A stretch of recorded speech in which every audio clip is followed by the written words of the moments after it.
I'm on a mission, and it's a tough mission because I am fighting the galing winds of the sociological push that is sent on us today to undermine the spirit of humility, which is supposed to perpetuate itself in the children of God. Words like servanthood are not popular today. Even we ourselves have a leadership conference, but we've never had a follower conference because people are attracted to the idea of leadership, not servitude. We like to think of ourselves in that light because we have been taught to be enamored by success. Consequently, servanthood is unpopular even with children. Even when we do the right things, we often do them for the wrong reasons. We do right things for the wrong reason. To be sure, those who put others' needs above their own often do the right thing, but they do it for the wrong reasons because they want to medicate low self-esteem. And they do so to their own detriment. They become people pleasers in the hopes that they will get something back from the people that they seek to please that validates their own existence. They are self-medicating their pain by false missions of humility because they think so little of themselves. Their service that is toxic. They give great service. It is the motive of being people pleasers that is the problem. The antithesis, however, is we have become so against being people pleasers that we no longer serve. We seek only to be served. We have this vision, this idea, this philosophy that being served elevates us into positions of authority. And so if we can't have that, we would rather be alone than serve anybody. We would rather be lonely and alienated and go to bed every night hugging our pillow rather than to serve anybody. And the children cannot learn how to serve because they cannot be what they do not see. What it really means is to understand the inescapable, immediate urgency, the role that servitude wants to play in your life is how you are going to be exalted. If you want to master something this morning, this is going to be hard. Master being a servant. Children, serve your parents. Parents, serve your children. Husbands, serve your wives. Wife, serve your husband. Because the more you serve each other, the more you exalt. Somebody thinks that little bit of mustard seed faith is not enough compared to my anxiety. It's not enough compared to my fear. It's not enough compared to my insecurities. But God says, it is enough if you hold on to it.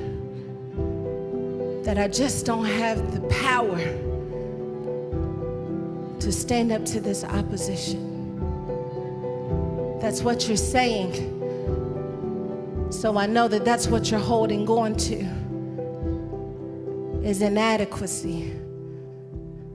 Insecurity, that's what you're holding on to, because remember this connection of holding on to mustard seed. You will say to a mountain, what I'm holding on to shows up in my mouth.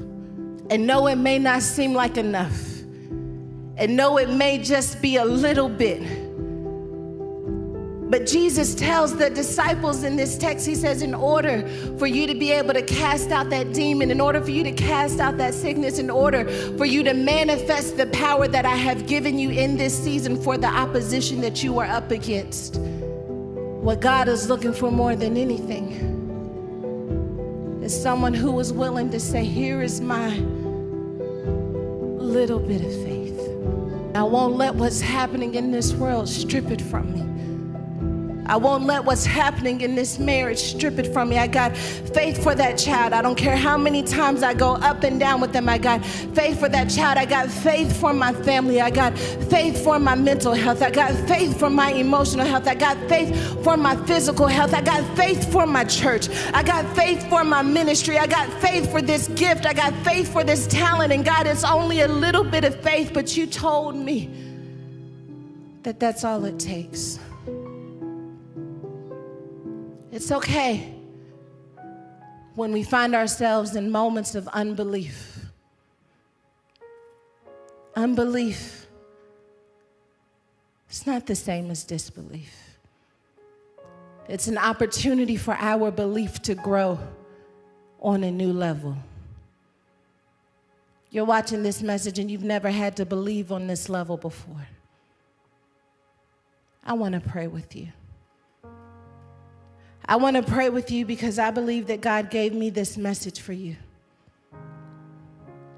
I believe that there was someone who was going to continue acting like it didn't hurt when they tried to exercise the power God gave them, but was ineffective in the moment. Who's to say what would have happened had the disciples not said to Jesus privately, why couldn't we do it? Maybe their unbelief would have turned to disbelief. Maybe that's where you were headed, and so God gave me this message. Some people don't ask God because they don't want to hear the answer. They don't want to hear, maybe I'm not called, maybe I'm not ready. They don't want to hear the answer, so they don't ask God. But I hear God saying that if you would ask me, we could close the gap of unbelief. And I could reveal to you who you need to become in order to be effective. I don't know who you are, but I feel like you were tired of being ineffective, but you haven't asked God, why didn't it work when I did it? Maybe you've asked, but you weren't still enough to hear his answer. To hear him say, I gave you the power, but the power's in competition with your unbelief. I gave you power, but the power is in competition with your past. My power is trying to compete with what you've already seen done. My power is trying to compete with what you believe happened for someone else. But I hear God saying that you will never fully understand my power unless you let it stand on its own. And before this year is up, before this week is up, you're going to have an opportunity to choose power over unbelief. And family, I want you to choose wisely. My dad's got this incredible book out, and it focuses on prayer and the combination of women and prayer and what happens when we pray together. And when I was reading this text, verse 21 said something so beautiful. It says, after Jesus tells them that you got to hold on to faith. And after Jesus says, I can tell you're holding on to faith by what you start speaking, it then says, however, this kind of faith, this kind of audacity, it does not go out except by prayer and fasting. That means that you may not organically be able to hold on to it unless you are willing to come to a place where you are in communication with God and denying yourself from that which you want, killing your flesh. It says you can have the power can be magnified, but power needs an environment that is conducive to what it's been called to do.